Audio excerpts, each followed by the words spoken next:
Моделската 2021-2022 ќе остане запишана во историјата по апсолутната доминација на електричните возила. Дури и оние новитети кои не беа такви, скоро без исклучок имаа некој степен на електрификација, проследен со ветување дека за година-две ќе се појави и чисто електрична верзија. И покрај своето противење и мислењето дека сета тоа е изфорсирано, трендовите не ги игнорираше ниту Toyota. Најголемиот светски производител на возила го постави својот план за целосно електрифицирање, со кое е предвидено лансирање на 30 електрични автомобили до крајот на деценијава. Офанзивата започната со електричното првенче на марката BZ4X, развиено заедно со Subaru, е дополната со негување на класичната понуда. Таа годинава е обновена со две интересни кросовер модели со голем потенцијал – Corolla Cross и Aygo X. Сличен стратешки настап има и Honda, која ќе се обиде да се извлече од периодот на стагнација со новата електрична серија EN, промовирана во Кина. Во меѓувреме, американскиот HR-V ќе биде лансиран во Европа под ознаката ZR-V, а се формираше и коалиција со Sony за производство на електрични возила. Европските производители пак цврсто газат по патот на електрификацијата, предводени од Volkswagen, кој го лансираше долго најавуваниот и желно очекуван ID Buzz.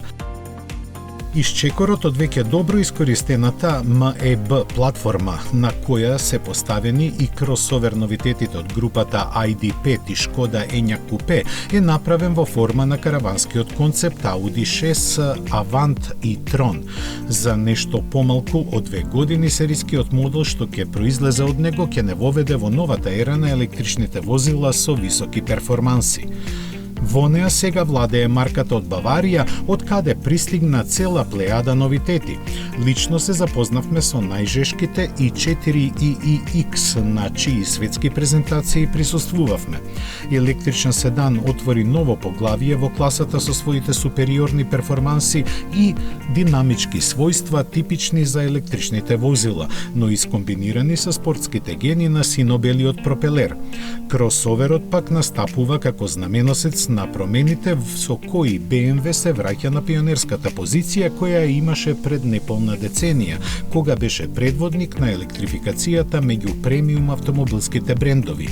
Струјата во иднина ќе се насели и во новите генерации на малиот X7 и големата серија 7, а во плагин хибридна форма и во ултимативниот XM создаден во слава на МГМДХ.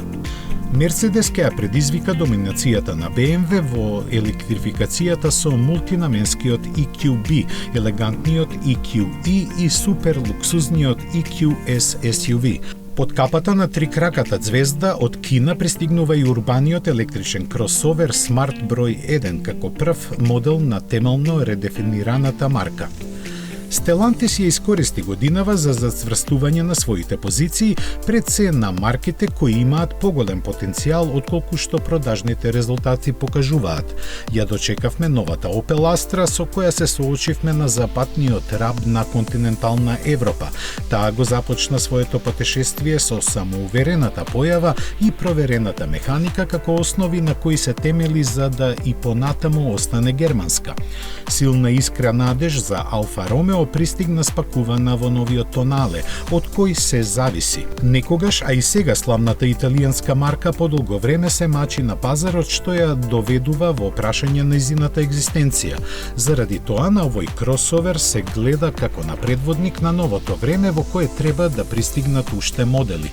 Слична констатација можеме да употребиме и за Грекале, чиј капацитет треба да му овозможат на Масерати враќање на пристојно место на пазарот. Своето место под сонцето интензивно го бара и Рено, кој во процесот на електрификација започна да флертува со водородот како што покажа со планираниот наследник на Сеник. Но додека се случи тоа, моделите како Аустрал треба да го донесат профитот со кој ќе се финансира трансформацијата на марката предвидена со најавената Ренолуција. Слични ветришта дуваат и од онаа страна на Ла-Манш, каде Rolls-Royce го најави првиот електричен модел Spectre, додека Lotus на помош за тоа го повика својот кинески собственик Geely, кој ќе му помогне во производството на кросоверскиот Elettre. Land Rover Jaguar пак се уште цврсто се држи до проверените погонски агрегати кои хибридно облагородени се душата на новата генерација на Range Rover Sport. Сепак и за него е предвидена чисто електрична верзија, но за 2024 година. Додека кинеските производители преку Норвешка продираат на европскиот пазар, виетнамскиот VinFast ја подготвува својата електрична офанзива. Знаејќи ја нивната упорност, сигурни сме дека во новата сезона на Автомагазин после летната пауза уште доста ќе зборуваме за далекоисточната автомобилска продукција, која има амбиции еден ден глобално да владее.